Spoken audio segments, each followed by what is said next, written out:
Hare Krishna. Please accept my humble obeisances. All glories to Srila Prabhupada.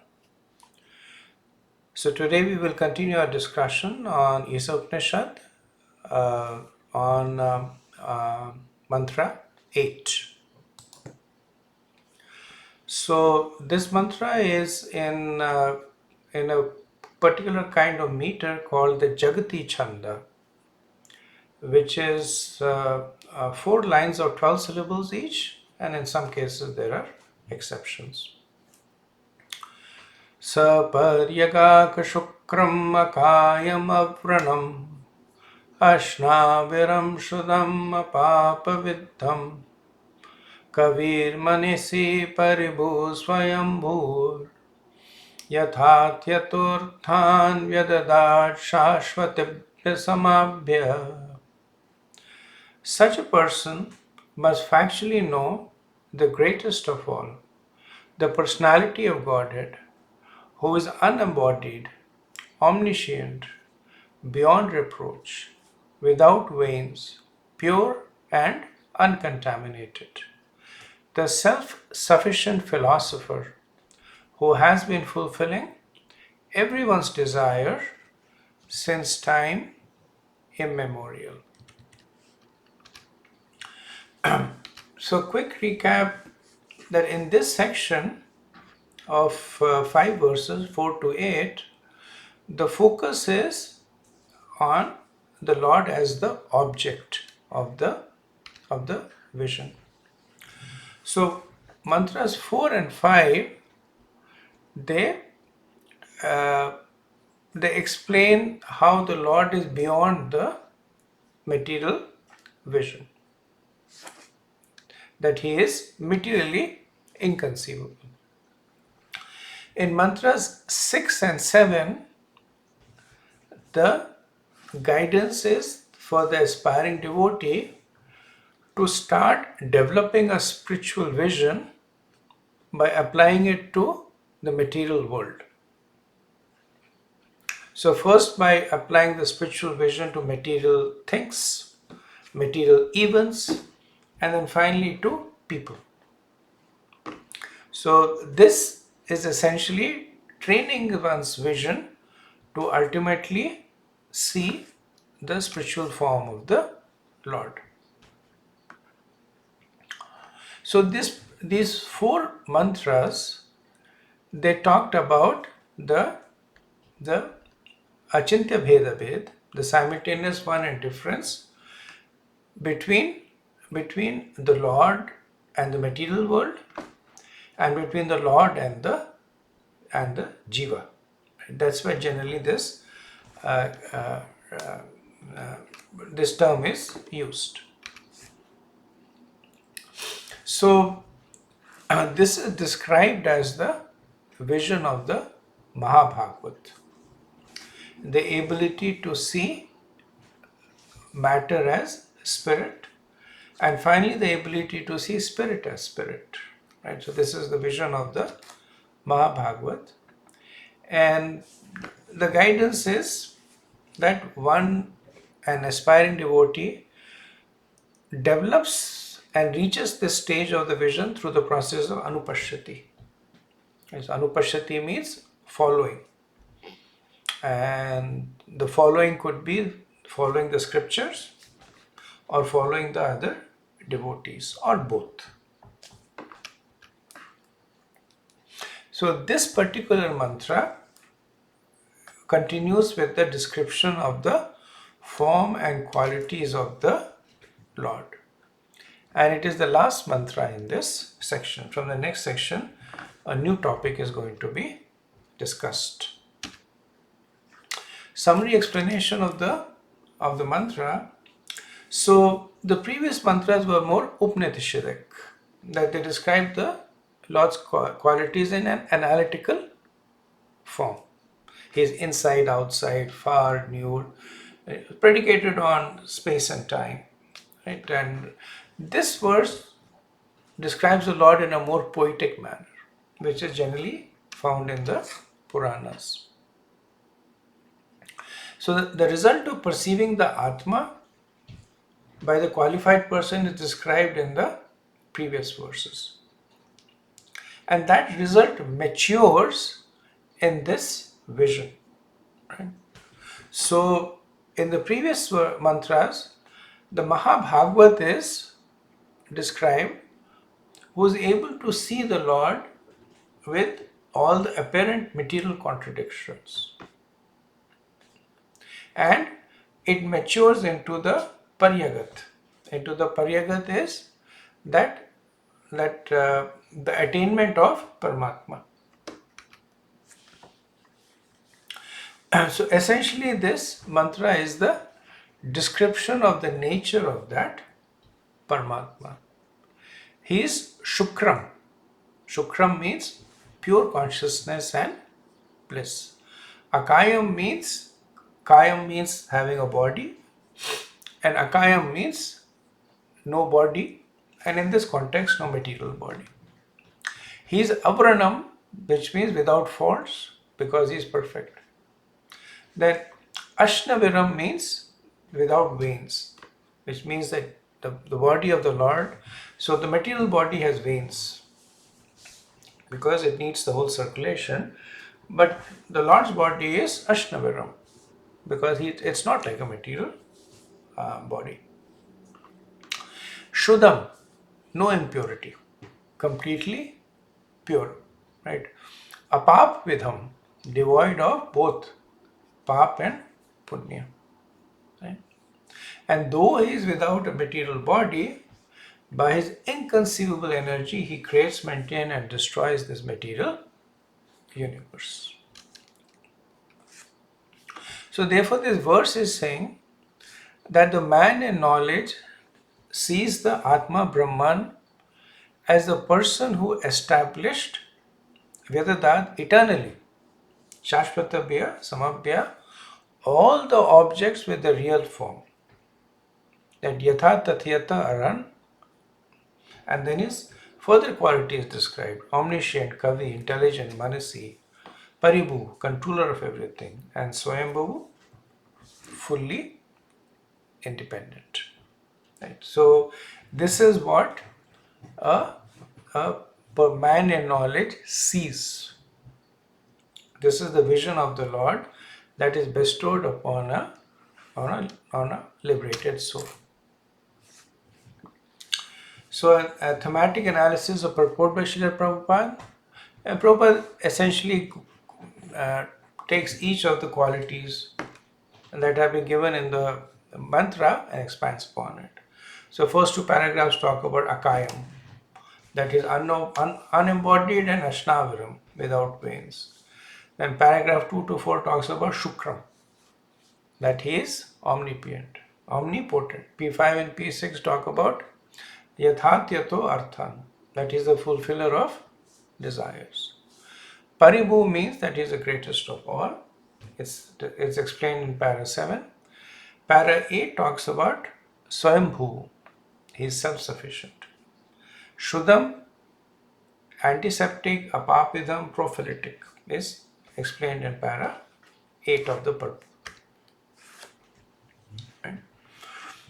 So last time we talked about how these contradictions are actually paradoxes, right? Because contradictions are, on face value, they contradict each other. One says one thing, the other says something completely different. But the mantras, they don't talk about actual contradictions. That's why the word apparent contradictions are used, because they're actually paradoxes, which means that two facts that seem to contradict each other but then get resolved by a third fact. Right? The Krishna is inside and Krishna is outside. Contradiction. Krishna is inside as Paramatma and he is outside as Bhagavan. Reconciled by the introduction of a third fact. So this way of understanding writing in general is known as hermeneutics. So hermeneutics is the theory and methodology of interpretation, especially used for sacred texts like the Bible, Quran, the Vedas, because they tend to more often than not, they are not literal. They tend to speak in metaphors, right? Tend to speak very contextually. So some of the core questions that are asked in the hermeneutics is that what is the intent of the author? Okay. So the author may be writing something with a particular intent. And we see that in poetry also.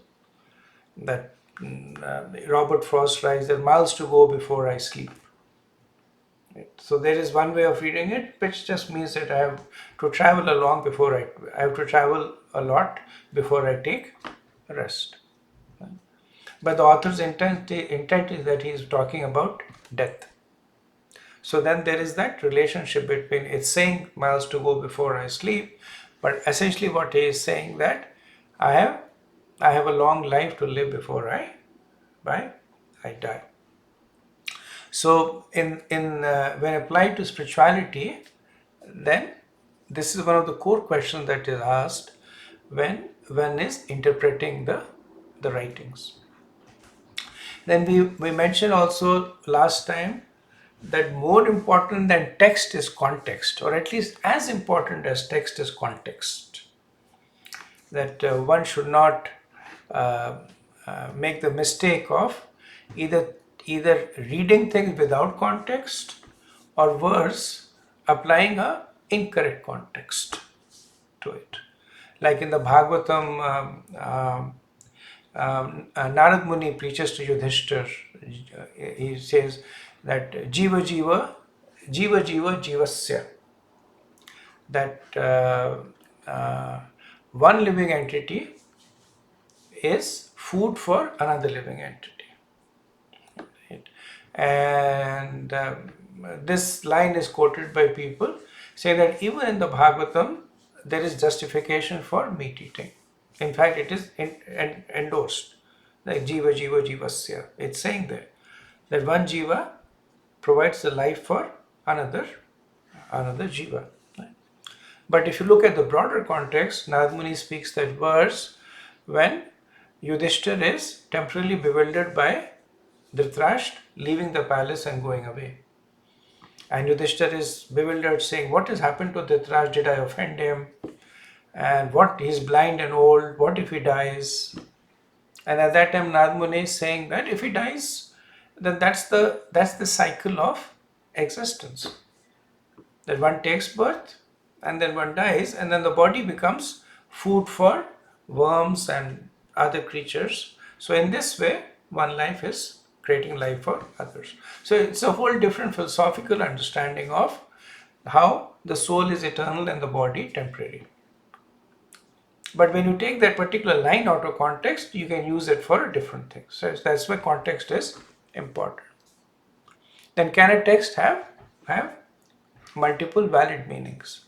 Like the famous Atmaram verse in the Srimad Bhagavatam, where Mahaprabhu, he explains to Sarvabhauma Bhattacharya the more than 60 meanings of the same verse, all valid meanings, depending on how you partly depending on how you divide the Sanskrit words, how you apply the rules of Sanskrit grammar, etc. And then how does the interpreter's own background affect the understanding? Right? So the person who's reading it, how does his own interpretation affect understanding? Right? When Krishna says Mahamekam Sharanam Braj, when a devotee reads it, he says, okay, surrender unto the lotus feet of Krishna. When a Mayavadi reads it, he finds it repugnant because they themselves want to become God. So they say, no, Krishna is not saying Mahamekam Sharanam Braj, right? They're saying that you surrender to the Brahman. They forget the fact that Krishna is specifically saying Sharanam. So if he was actually saying you surrender to Brahman, then Brahman has no feet. How do you surrender to the feet of Brahman? Right? But then the interpreter's own background affects the way he understand. So devotees, they accuse the Mayavadis of forcibly extracting meanings from the verse by playing with these four things, right? So they will try to attribute a different intent, or they will try to either take it out of context, or and Śrīpad Shankaracharya does that a lot because he was an expert in Sanskrit. So he's able to apply different connotations of the Sanskrit rules and grammar, right? So Ramanujacharya, when he was a child, and he was studying in the Gurukul, and his teacher was a Mayavadi, and and they were once reading this verse which describes the beauty of Krishna's eyes as lotus flowers. But in Sanskrit, the same verse can mean many things. So the teacher was interpreting the Sanskrit for the eyes as the posterior, as the anus of a monkey, and then he was explaining the verse as that, Krishna's eyes is like the backside of a monkey, and Śrīpad Shankaracharya was so much disgusted by that he immediately left the Gurukul, right? So that's what they do. Now, the Mayavadis may say that even you are doing the same thing, that you are also applying this hermeneutics to extract different meanings. So, for instance, in this mantra, the Lord is described as Akayam. Now, they might say Akayam is a straightforward word. Akayam means with body, Akayam means without body. So, if you take the literal meaning, Akayam means the Lord does not have a body, right?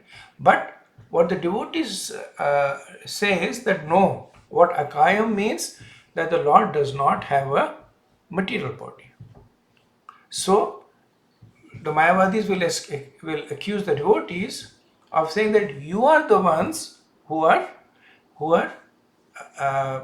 extracting meanings that are not there, right? And they would also not be incorrect, because we also, devotees also do that. So what is the redeeming point?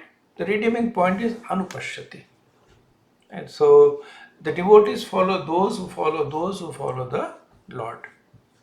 So ultimately, that is why parampara is given so much of importance. Ultimately, like Mahaprabhu, he himself was a scholar, and then he explained that look at the first establish the tattva, the Vedanta, and then understand the statements of the Vedas, right? So he said the Vedanta is Krishna is a person, and he has unlimited energies that rest on him. Now that Vedanta itself comes from the Vedas, right? So once you establish the Vedanta, then when you derive meanings in the context of the Vedanta, then it is valid, because it is ultimately sustaining the conclusion. So, so a related concept over here is called arthapati, or postulation, which is inferring a third statement that resolves two contradictory statements. So I noted that this is what distinguishes contradiction from paradoxes. So an example is that statement 1 is Ravi does not eat during the day. Statement 2 is Ravi's weight is increasing. So what is the third statement? That's known as arthapati, that Ravi is eating during the night. And so that resolves these two contradictions. Because if Ravi is not eating, his weight should be decreasing. And if Ravi's weight is increasing, he should be eating. But then if you look at both of them, Ravi is not eating during the day, but his weight is still increasing, which means that he is eating during the night. Right? So in the Śrī Īśopaniṣad Upanishad, the Lord is described as without hands and feet, moves swiftly and grasps without eyes. So he's called achakshu. So there the Lord is described as he is achakshu but pashyate. That means the God has no eyes, yet he sees. So what is the arthapati? That God has spiritual eyes. So when it is said achakshu, one can understand the statement is God has no material eyes. But yet he sees pashyati because he is seeing with his spiritual eyes. Similarly, from the Upanishad it is said that God is arupya, without form, and ururupya, that he has millions of forms. So what's the arthapati? That God has no material form, arupya, but he has many spiritual forms, ururupya. Right? So now this contradiction is reconciled. So keeping this in mind, so this I spoke in order to understand that because these are Upanishads. Upanishads require some amount of rigor. So why do the Upanishads speak in contradictions, and what is the process of reconciling? Right. So in the mantra, the Lord is called Akaya. Right. So Kaya has four possible meanings. So Kaya means something that is separate from the real person, which refers to the soul. Kaya is something that is given up in due time. Third is Kaya is that degrades the body by stimulating material desires. And Kaya is the product of the soul's past karma. Now when we say that the Lord is Akayam, then we can understand all these four conditions become relevant. So for the Lord, there is no difference between the body and the soul. So he is Akayam. Krishna never gives up his body because he is eternal. Then Krishna's body never degrades. He has no material desires. And finally, Krishna's body is Chinmaya. It's not a result of past karma. So that is why Krishna is Akayam. So Prabhupada also carefully translates the word. He calls it unembodied. Right? Embodied is with a body. Now, Krishna could have said disembodied. Prabhupada could have said disembodied. But disembodied means that something that was embodied at one point and then the body was taken away. Like ghosts, they're called disembodied. That at some point they had a body and then they lost the body but didn't get another body. So they're disembodied. Unembodied means never had a body. That is Krishna. Never had a material body. And Akayam also means that the form cannot be conceived. So for the non-devotees, this is especially true, who try to capture Krishna in the form of karma gyan or Astanga Yoga. Then Ashnaviram without veins. Right? So in 1861, Krishna describes the body as Yantra Rudhani Mayaya. That the soul is situated in a body that is like a machine, and the veins are controlling the different parts of the body. And we also know it's like a machine, especially when you fall sick. And then you can see that there is this part of your body that is not obeying your commands. Right? And then you go to the doctor applies ointment or medicine, and then that part becomes better. Right?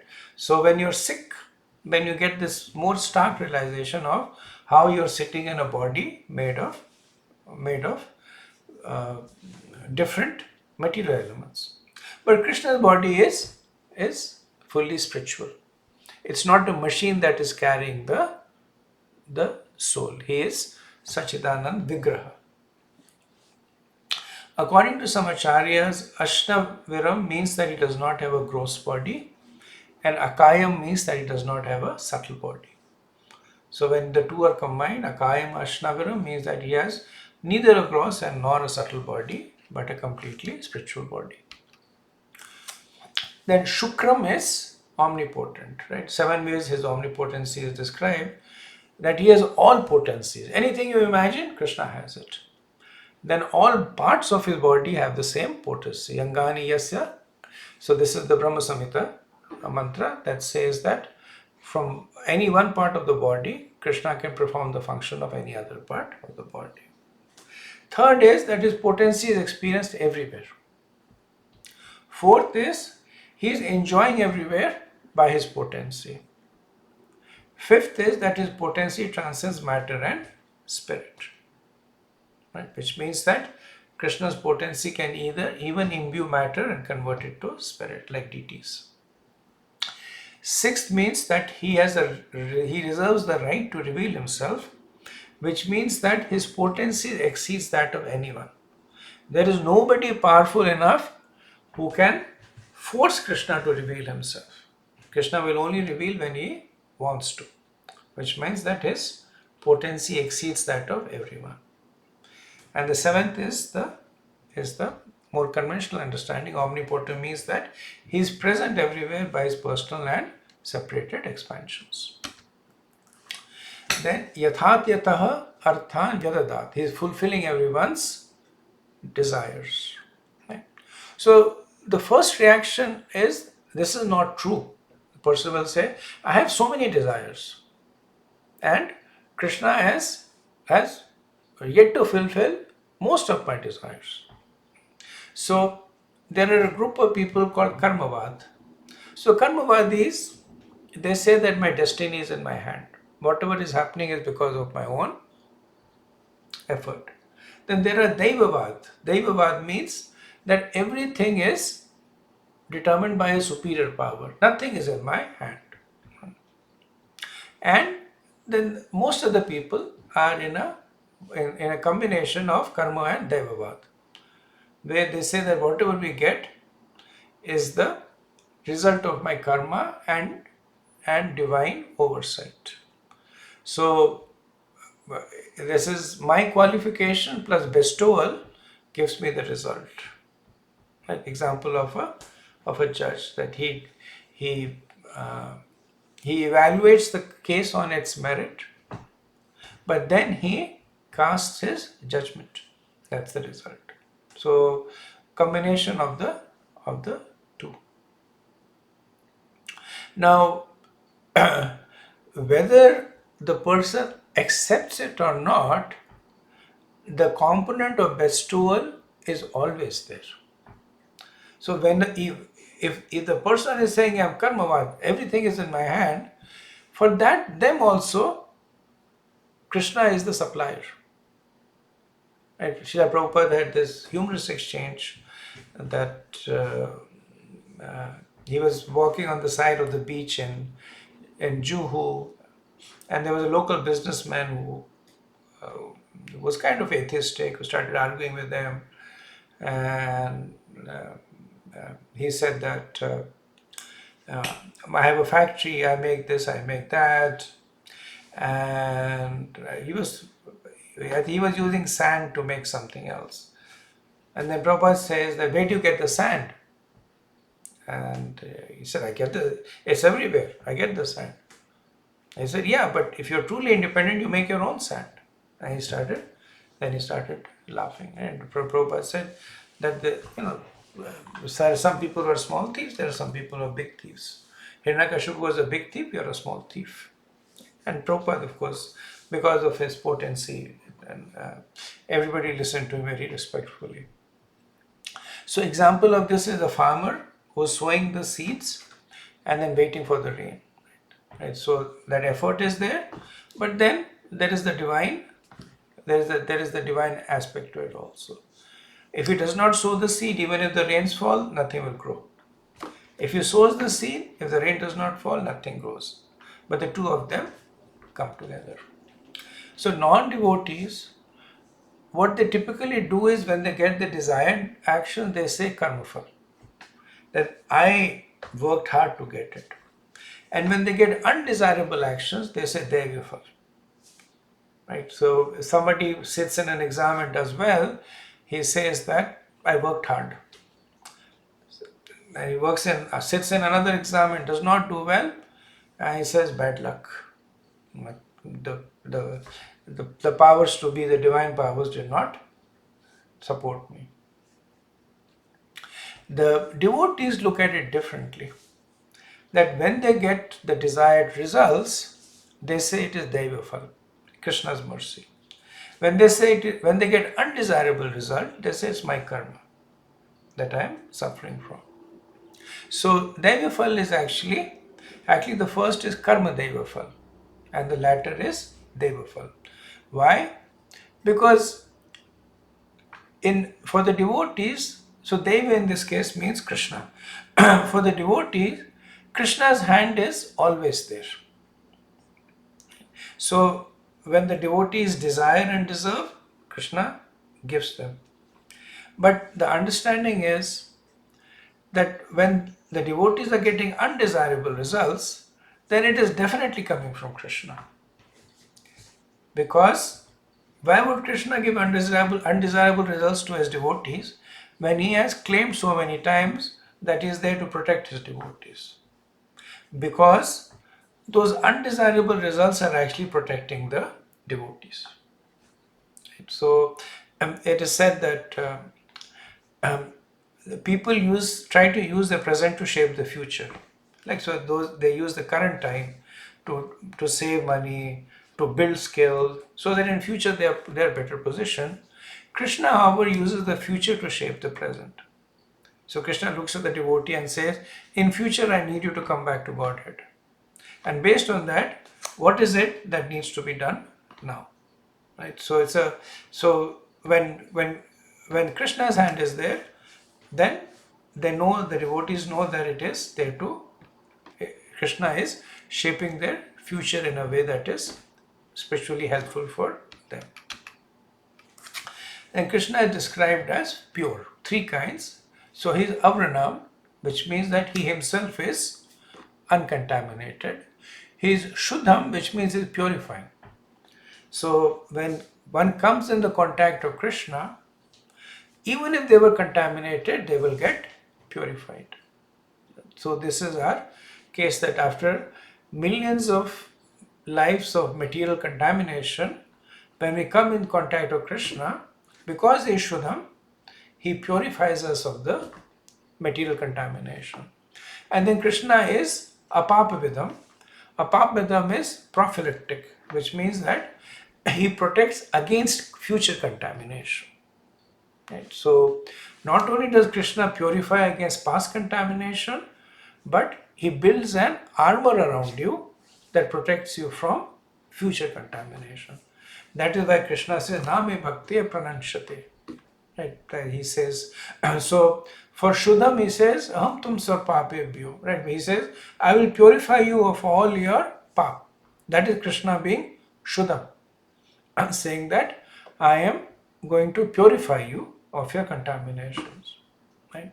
And then in 934 Krishna says that Name Bhakti Prananshate.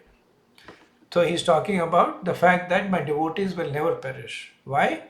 Because he is Apapvidam. That he will protect them against future contamination. Or Neha Vikramanashasti Pratvayona Vidyate. Like in 240 he says that you do some devotional service, you will never fall down. You will never lose the human form of life. Right? So there is that future protection. So three aspects: pure, Avranam, Krishna himself is uncontaminated, Shuddham, purifying, he purifies the contaminated, and Apapvidam, prophylactic, that he also protects against future contamination. Then Avranam means that he is faultless, which means that Krishna can do nothing wrong.